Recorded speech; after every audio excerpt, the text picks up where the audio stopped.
The gunshot wasn't distant thunder rolling across the canyon. It was close. So close Sarah felt it in her chest before she heard it crack the morning air. She dropped the tin cup she'd been holding.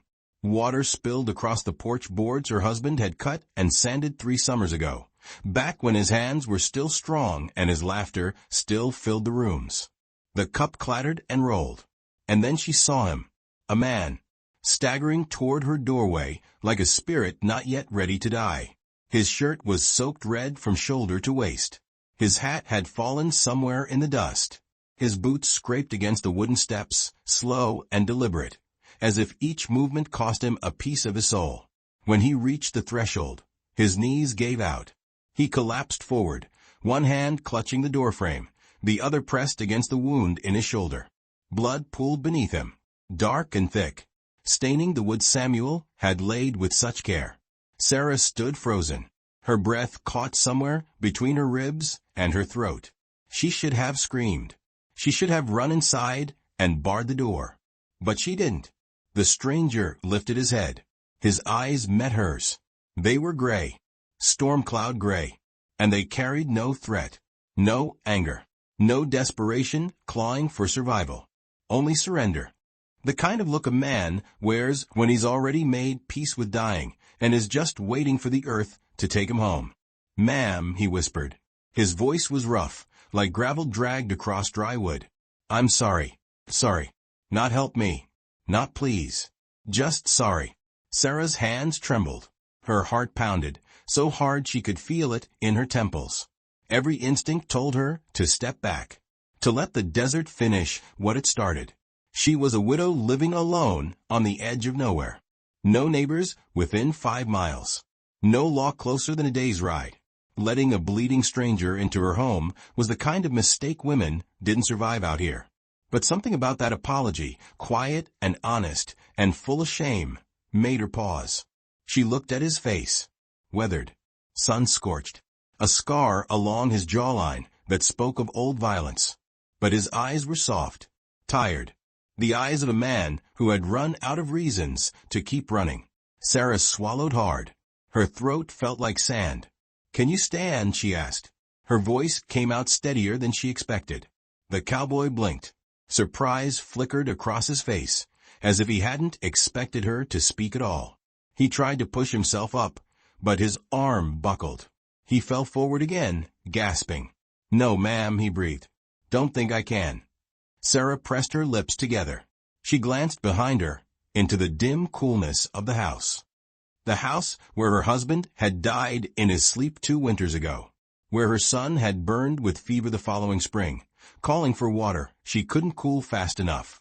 The house that had become a tomb she walked through every day, touching furniture no one else would ever sit in again. She looked back at the stranger. He was dying. She could see it in the way his breathing had gone shallow, in the paleness creeping up his neck, in the way his fingers were losing their grip on the doorframe. If she did nothing, he'd be dead by noon. The buzzards would find him by evening, and she would bury another body in the hard, unforgiving ground. But if she helped him, Sarah closed her eyes, took a breath, and made a choice she didn't fully understand. "Hold on," she said quietly. She stepped over the blood and knelt beside him. Up close, she could see the bullet wound more clearly. High on his left shoulder, just below the collarbone. The bleeding was heavy, but not spurting. That meant the bullet hadn't hit an artery. He had a chance. A small one. She slid her arm under his good shoulder. "I'm going to help you inside. You have to try." The cowboy nodded weakly. Together, they struggled to their feet. He was tall, taller than Samuel had been, and heavier than he looked. His weight pressed against her, warm and trembling. She half-dragged, half-carried him through the door and across the front room. The bed where her son had died sat in the corner. She'd stripped the sheets months ago, but never remade it. Couldn't bring herself to. Now she guided the stranger toward it, lowering him onto the bare mattress as gently as she could. He groaned. His eyes fluttered closed. "Stay awake," Sarah said sharply. "You hear me? Stay awake." His eyes opened again. Barely. She hurried to the kitchen and grabbed the water basin, a clean cloth, and the bottle of whiskey Samuel used to keep for guests they never had. Her hands moved on instinct. She'd done this before. Not for a gunshot, but for fever, for infection, for the slow creeping deaths that took the people she loved piece by piece. When she returned, the cowboy was still conscious. Barely.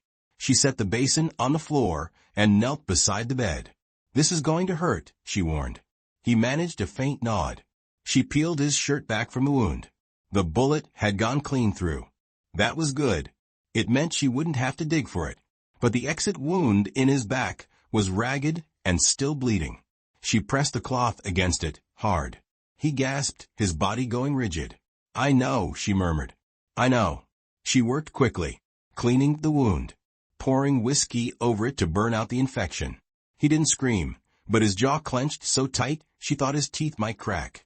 When she finally wrapped the bandage around his shoulder, his face was drenched in sweat. "What's your name?" she asked softly. He didn't answer right away. His breathing came in shallow pulls. "Thomas," he finally whispered. "Thomas Wade." "I'm Sarah." She dipped the cloth in cool water and wiped his forehead. "You're going to live, Thomas Wade. But you have to rest." His eyes found hers again. That same look. Surrender. Gratitude. Shame. "Why?" he asked. His voice was barely audible. "Why help me?" Sarah paused. The cloth dripped water onto the floor. She stared at this stranger, this cowboy who had stumbled bleeding onto her porch and collapsed into the life she'd been trying so hard to abandon. "I don't know," she said honestly. And it was the truth. She didn't know why she'd helped him. Didn't know why his apology had softened something inside her she thought had turned to stone. Didn't know why the sight of him dying on her doorstep had felt like a question she wasn't ready to answer. Thomas's eyes drifted closed. His breathing evened out. Not peaceful, but steady. Sarah sat back on her heels. Her hands were covered in his blood. The same blood that stained the porch. The same blood that would take days to scrub away. She looked at him lying there in her dead son's bed, and for the first time in months, the house didn't feel quite so empty. But she didn't know yet what that meant, or what it would cost her. Thomas screamed in his sleep on the second night. Sarah jolted awake in the chair beside his bed, her heart hammering. The lantern had burned low, casting shadows that danced across the walls like ghosts. Thomas thrashed against the sheets, his good arm reaching toward something she couldn't see. His face was slick with sweat, twisted in anguish. "Emily," he cried out. "Emily, take the baby. Go." His voice cracked. Raw, desperate. The kind of desperation that comes from watching helplessness swallow everything you love. Sarah stood quickly, pressing her hand to his forehead. Burning. The fever had gotten worse. She'd seen this before, the way infection could climb through a body like wildfire through dry brush, consuming everything in its path. "Shoo," she whispered, reaching for the cloth in the water basin. "You're safe. You're here." But Thomas wasn't here. Not really. He was somewhere else. Somewhere terrible. His eyes were open but unseeing, staring past her into a memory she would never witness. "I couldn't stop them," he gasped. "God help me, I couldn't." His words dissolved into a groan. His body went rigid, then slack. Sarah pressed the cool cloth to his neck, his chest, trying to pull the heat from his skin. She'd learned this with her son, David. Learned that fever was a thief that stole people slowly, piece by piece, until there was nothing left but an empty shell and a grave that needed digging. "Stay with me," she said quietly. "Don't go where I can't follow." The words surprised her. She hadn't meant to say them. Hadn't meant to care whether this stranger lived or died. But somewhere in the last 2 days, something had shifted. Maybe it was the way he'd apologized before collapsing. Maybe it was the sound of his voice calling for someone named Emily. Maybe it was just that Sarah had forgotten what it felt like to be needed. She worked through the night, changed his bandages, spooned water between his cracked lips, sang hymns her mother had taught her when she was small, songs about green pastures and still waters and souls being restored, songs she'd stopped believing in after Samuel died. By dawn, the fever broke. Thomas went still. His breathing evened. The color began to return to his face, slow as sunrise bleeding across the desert. Sarah slumped back in the chair, exhausted. Her hands ached. Her eyes burned. But he was alive. For now. On the third day, Thomas opened his eyes. Really opened them. Clear. Aware. Present. Sarah was stirring broth at the stove when she heard him shift in the bed. She turned, wooden spoon still in hand. Their eyes met across the small room. "Ma'am," he said. His voice was hoarse, barely more than a whisper. "You're still here." "Where else would I be?" Sarah replied. "This is my house." A ghost of a smile touched his lips. "Guess that's fair." She ladled broth into a bowl and brought it to him. He tried to sit up, winced, and settled for propping himself on his good elbow. She sat in a chair and held the bowl while he drank. Slow sips, like a man who hadn't eaten in days. Which, she supposed, he hadn't. "What happened to you?" she asked after a moment. Thomas looked down at the broth. "Wrong place. Wrong time. That's not an answer. It's the only one I got, ma'am." Sarah studied him. The scar on his jaw. The calluses on his hands. The way he held himself, even wounded, like a man used to violence, but not proud of it. She'd seen cowboys come through town before. Drifters. Outlaws. Ranch hands looking for work. Men who carried their past like stones in their pockets, weighing them down, but never quite drowning them. "You call out for someone in your sleep," she said quietly. "Emily." Thomas's jaw tightened. He didn't look at her. "I had a wife," he said finally. "And a daughter. Mary." She was two. Had. Past tense. The word hung in the air like smoke. Sarah waited. She knew better than to push. Grief had its own timeline. Its own language. You couldn't force it into words before it was ready. "Cholera took Emily," Thomas continued, his voice flat. "Mary lasted 3 days longer. I buried them both under a cottonwood tree outside Abilene." He paused, swallowing hard. "That was 8 months ago." 8 months. Not long enough to heal. Not nearly long enough. "I'm sorry," Sarah said softly.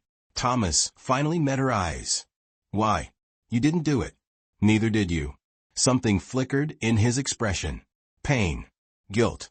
The kind of guilt that comes from surviving when the people you love don't. "Feels like I did," he whispered. Sarah knew that feeling. She'd carried it every day since David died. The wondering. The replaying.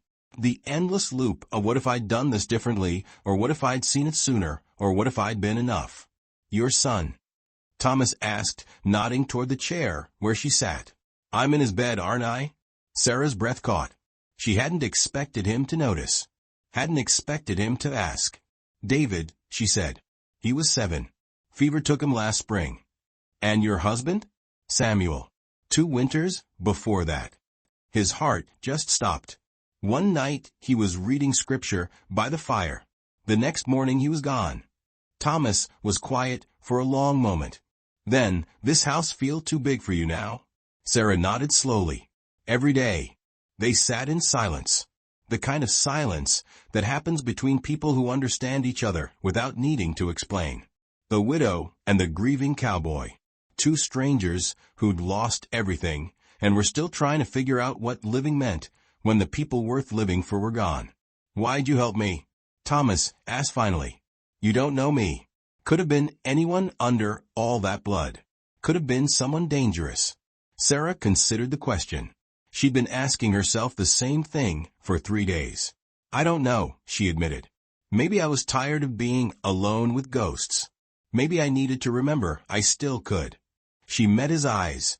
"Or maybe I just saw someone who wanted to die, and I felt that way too many times to let someone else go through with it." Thomas flinched. "That obvious." "You apologized when you were bleeding on my porch," Sarah said. "Men who want to live don't apologize for dying." He looked away. "Guess you're right about that." "What were you running from?" she asked. "When you got shot." "Myself mostly." Thomas shifted, grimacing. "Got into a fight in a saloon 2 towns over. Some rancher accused me of cheating at cards. I wasn't. But I was drunk enough not to care when he pulled his gun. His brother shot me in the back when I turned to leave." He exhaled slowly. Took his horse and rode till I couldn't anymore. Then I saw your house. You steal a horse and end up on a widow's porch half dead, Sarah said. Some might call that providence. Some might call it punishment. Maybe it's both. Thomas looked at her then. Really looked. Like he was seeing her for the first time. Not just the woman who'd saved his life, but the person underneath. The one who understood what it meant to keep breathing when every reason to do so had been buried in the ground. You never asked why I was alone, Sarah said quietly. Or why there's no neighbors. No help. Figured you'd tell me if you wanted me to know. And you never asked what I expect from you. For saving your life. Thomas shook his head. Figured you'd tell me that too. Sarah smiled faintly. We're quite a pair, aren't we? Two people not asking questions because we're afraid of the answers. Or because the answers don't matter as much as just sitting here, Thomas said. Not being alone for once. Sarah's throat tightened. She hadn't realized how much she'd needed that. Someone else in the house. Someone breathing. Someone alive. Stay, she said suddenly. Until you're healed. Until you figure out where you're going next. Thomas studied her face. You sure about that? No, Sarah admitted.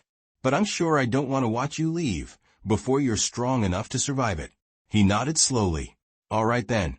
They didn't speak much after that. Didn't need to. Sarah finished feeding him the broth, then helped him settle back into the bed. She returned to her chair, the one where Samuel used to read, and watched the light shift across the room as afternoon bled into evening. Two people who'd lost everything, sharing a silence that somehow felt less empty than the ones they'd been carrying alone. And for the first time in months, Sarah didn't feel like she was living in a tomb. The bed was empty. Sarah knew before she even opened her eyes. The house felt different, lighter, colder. The way a room feels when someone who filled it is suddenly gone. She sat up in the chair where she'd fallen asleep, her neck stiff, her back aching. The blanket she'd draped over herself had slipped to the floor. Dawn light spilled through the window, pale and thin, painting everything in shades of gray. Thomas's bed was made. Not perfectly. The corners weren't tucked the way Samuel used to do it, but made nonetheless. The quilt was pulled smooth. The pillow straightened. Like he'd tried to erase any sign he'd ever been there. Sarah's chest tightened. She stood slowly, her legs unsteady beneath her. She walked to the bed and pressed her palm against the mattress. Still warm. He hadn't been gone long. An hour, maybe less. Thomas, she called out, though she already knew he wouldn't answer. Silence. She moved through the house, quickly now, checking the front room, the kitchen, even stepping onto the porch where his blood had stained the wood 4 days ago. The stain was still there, faded but visible. A reminder. A mark. But Thomas Wade was gone.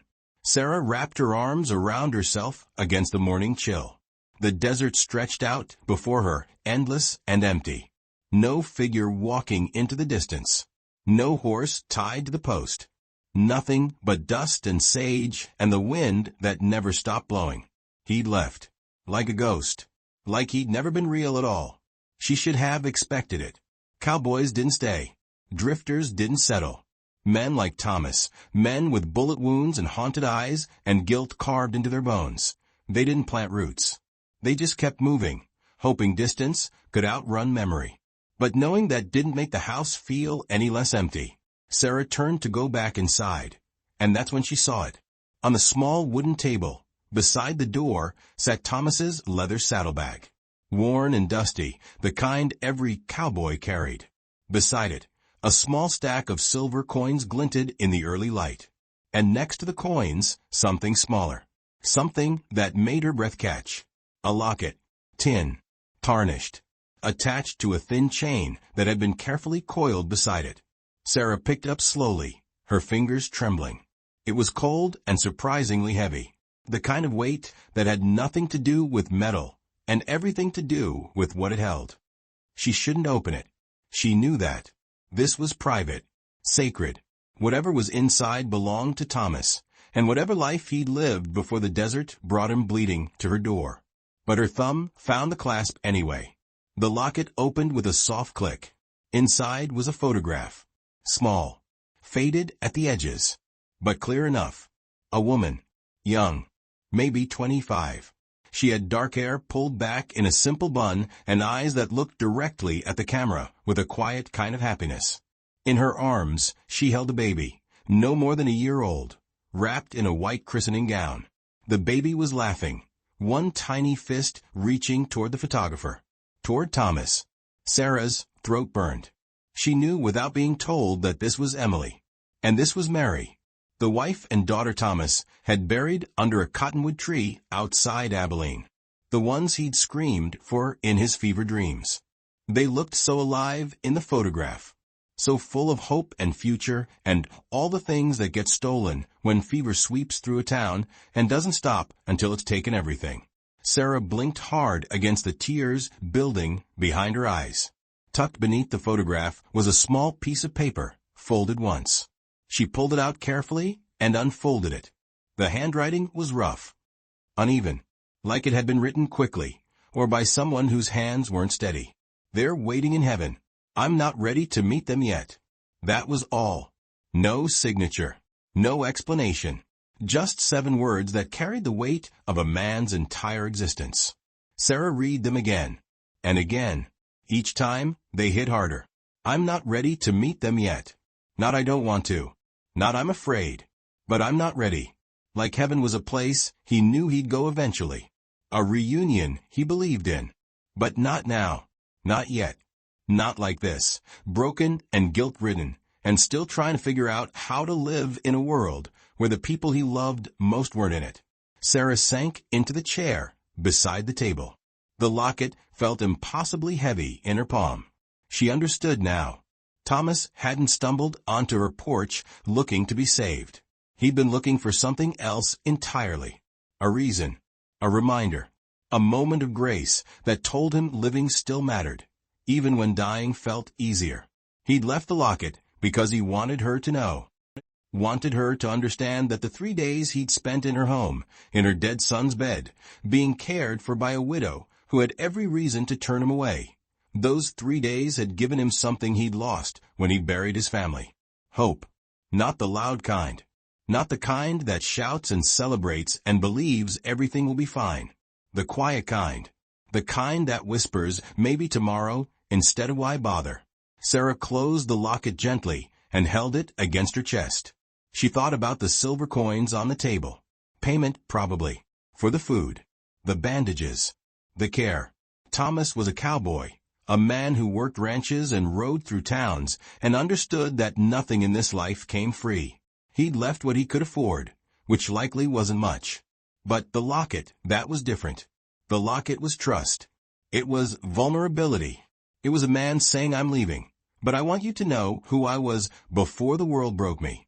I want you to carry this, because I can't anymore. Not alone. Sarah stood and walked to the small wooden chest where she kept her own grief. Samuel's Bible. David's first pair of shoes. A letter her mother had written before she passed. Things too precious to use, but too important to let go. She placed the locket inside carefully, as if it were made of glass instead of tin. Then she returned to the table and looked at the silver coins. She didn't need them, didn't want them. But she understood why he'd left them. Pride, dignity, the need to feel like he wasn't a burden, like he'd paid his way. She picked up one coin and slipped it into her apron pocket. The rest she left on the table. If he ever came back, and something in her chest whispered that maybe, someday, she'd give them back to him. Sarah walked to the window and looked out at the desert. The sun was climbing now, burning off the last of the morning cool. Somewhere out there, Thomas Wade was walking, or riding, if he'd managed to find a horse, moving toward whatever came next. She didn't know where he was going, didn't know if he'd find work at another ranch or drift into another town, or just keep riding until the guilt got quiet enough to bear. But she knew one thing. He wasn't ready to meet Emily and Mary yet, which meant somewhere deep down, beneath all that grief and shame and loss, Thomas Wade still wanted to live. And maybe, just maybe, helping him remember that was enough. Sarah touched the coin in her pocket, felt the weight of it, the promise. She didn't know if she'd ever see him again. Didn't know if their paths would cross a second time, or if he'd remain a memory, a ghost who'd bled on her porch and vanished into the desert. But she knew this. For 3 days, they'd shared a silence that felt less lonely than the ones they'd carried alone. And sometimes that was all the redemption two broken people could offer each other. The house was empty again, but it didn't feel quite as much like a tomb. Because now, Sarah carried something new alongside her grief, the knowledge that healing didn't mean forgetting, and living didn't require letting go. It just meant finding one more reason to face the morning, even if that reason walked away. Sarah was kneeling in the garden when she heard the footsteps. Not the wind, not a coyote nosing through the sage. Footsteps, deliberate, human, coming up the path toward her house. Her heart seized. She grabbed the small hand spade beside her and stood quickly, dirt falling from her skirt. Out here, alone miles from town, unexpected visitors usually meant trouble. Drifters looking for food. Outlaws running from the law. Men who saw a widow living alone and thought she was easy prey. But when she turned, hand raised to shield her eyes from the rising sun, the figure standing at the edge of her garden wasn't a stranger. It was Thomas Wade, the cowboy she'd pulled bleeding from her doorstep 6 weeks ago. The man who'd vanished like smoke, leaving only a locket and a handful of silver coins and a hole in her daily rhythm she hadn't expected to feel. He looked different, stronger. His face had color again, sun-bronzed and healthy. His shoulder, the one that had nearly killed him, moved naturally as he shifted his weight. He'd gotten a haircut, shaved. His clothes were clean, if worn. And, in his calloused hands, he held a bundle of wildflowers. Desert marigolds and Indian paintbrush, bright and impossibly alive against the dusty gray of the morning. Sarah's breath caught. The spade slipped from her fingers and hit the dirt. "Thomas," she whispered. He smiled, small, uncertain, like he wasn't sure if she'd be happy to see him or angry he'd left without saying goodbye. "Morning, Sarah," he said quietly. They stood there for a long moment, 20 feet apart, the garden between them. Sarah's mind raced. 1,000 questions fought for space on her tongue. Where did you go? Why did you leave? Why did you come back? But none of them made it past her lips. Instead, she said the only thing that mattered. "You're alive." "I am," Thomas replied. "Thanks to you." He took a step forward, then stopped, as if asking permission. Sarah nodded, and he crossed the garden slowly, carefully, like he was approaching something fragile that might break if he moved too fast. When he reached her, he held out the wildflowers. "Picked these about a mile back," he said. "Thought you might like them." Sarah took the flowers with trembling hands. They were still fresh, their petals soft and dewy. No one had brought her flowers since Samuel died. She'd forgotten what it felt like to receive something beautiful for no reason other than kindness. "They're lovely," she managed. "Not as lovely as what you did for me." Thomas gestured toward the house. "Can we talk?" Sarah nodded and led him to the porch. They sat on the steps, side by side, the way neighbors might. Or friends. Or two people trying to figure out what they were to each other. For a while, neither spoke. The desert wind moved through the sage. A hawk circled overhead, lazy and unbothered. The morning stretched out around them, golden and quiet. Finally, Thomas broke the silence. "I found work," he said, "at a ranch 2 towns over. The Bartee. Owner needed hands for the cattle drive. Pays decent. Room and board included." Sarah looked at him. "That's good. I'm glad." "I stopped drinking," Thomas continued, his voice steady but soft. "Haven't touched whiskey since I left here. Not even when the other cowboys offered." He paused, his jaw working. "And I wrote a letter. To Emily's sister, Margaret. She's raising my daughter now. I told her I was alive. Told her I'd send money when I could. Told her." His voice cracked slightly. "Told her I was trying to be the kind of man Emily would want Mary to remember." Sarah's chest tightened. She could hear the weight in his words. The effort it had taken to write that letter. To admit he was still breathing when the people he loved weren't. To reach back toward the life He'd abandoned out of shame and grief. That must have been hard, she said quietly. It was. Thomas stared out at the desert. But it was right. I've been running for 8 months. Running from their graves. From the guilt. From the fact that I lived, and they didn't. He turned to look at her. You showed me something I'd forgotten, Sarah. You showed me that surviving isn't the same as being alive. Sarah's throat burned. I didn't do anything special. I just bandaged your wound. You did more than that. Thomas's gray eyes held hers. You gave me 3 days where I wasn't alone. Where someone cared if I woke up or didn't. Where I remembered what it felt like to matter to someone. He swallowed hard. I left because I was scared. Scared that if I stayed, I'd start to heal. And if I healed, it would mean I was moving on from Emily and Mary. Like they didn't matter anymore. But they do matter, Sarah said softly. They'll always matter. I know that now. Thomas reached into his vest pocket and pulled out the tin locket, the one he'd left on her table. I came back for this, and to say something I should have said before I left. He held the locket between them. It caught the morning light, glinting. I left this because I thought I didn't deserve to carry it anymore, he said. Thought that leaving it with you would make it easier to disappear, to become nobody. But these past 6 weeks, working on that ranch, writing that letter, trying to be better, I realized something. He looked at her, his expression raw and honest. Healing doesn't mean forgetting the people we lost. It means learning to carry them with us while we keep living. Sarah felt tears slip down her cheeks. She didn't try to stop them. Thomas pressed the locket into her palm and closed her fingers around it gently. You keep this, he said, as a reminder that you saved me, Sarah. Not just my body, my soul. You reminded me that I still had one worth saving. His voice dropped to a whisper. And I came back to tell you something nobody's told you since your family died. Sarah's heart pounded. What? Thomas met her eyes. You saved me. Now let me help you live again.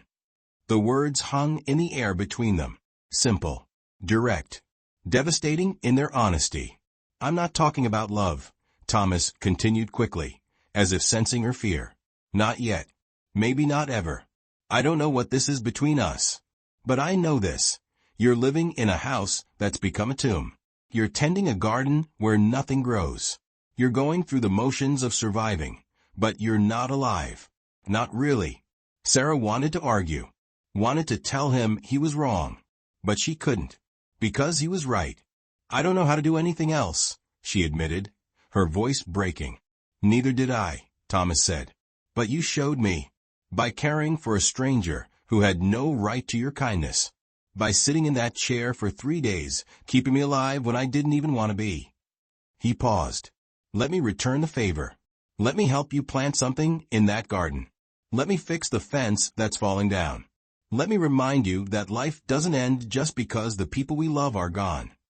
Sarah looked down at the locket in her hand, at the wildflowers in her lap, at this cowboy who'd stumbled bleeding onto her porch and somehow become the first person in 2 years to see her as something more than a ghost haunting her own home. I don't want you to stay out of obligation, she said carefully. I'm not. Thomas's voice was firm. The ranch is 2 towns over. I'll work there, but I'll come by when I can. Help you with what needs doing. And maybe, he hesitated, maybe we both learn how to be alive again, together. Not because we're in love, but because we understand each other's grief. And sometimes that's enough. Sarah wiped her tears with the back of her hand. What if we fail? Then we fail, Thomas said simply. But at least we'll fail while living instead of just waiting to die. A laugh escaped Sarah's lips, unexpected and watery and real. The first genuine laugh she'd managed in longer than she could remember. Thomas smiled. Is that a yes? Sarah looked at him, at his scarred jaw and storm cloud eyes, at the man who'd left her locket and silver coins and a note that read, I'm not ready to meet them yet. At the cowboy who'd come back not to stay forever, but to offer her something more valuable than promises. A chance. A beginning. A reason to plant seeds in the spring. Yes, she whispered. Thomas nodded, his smile widening just slightly. Then he stood and offered her his hand. "Come on then," he said. "Let's start with that garden. See if we can get something to grow." Sarah took his hand and let him pull her to her feet. Together, they walked toward the small plot of earth where she'd been kneeling when he arrived. The soil was hard and dry. Nothing had grown there in 2 years. But as Thomas knelt beside her and began turning the earth with his hands, Sarah felt something shift inside her chest. Not love, not yet, but hope. The quiet kind. The kind that whispers maybe instead of never. And in the warm morning light, with dirt under her nails and wildflowers on the porch steps, Sarah understood what Thomas had been trying to tell her. Healing doesn't mean forgetting the people we buried.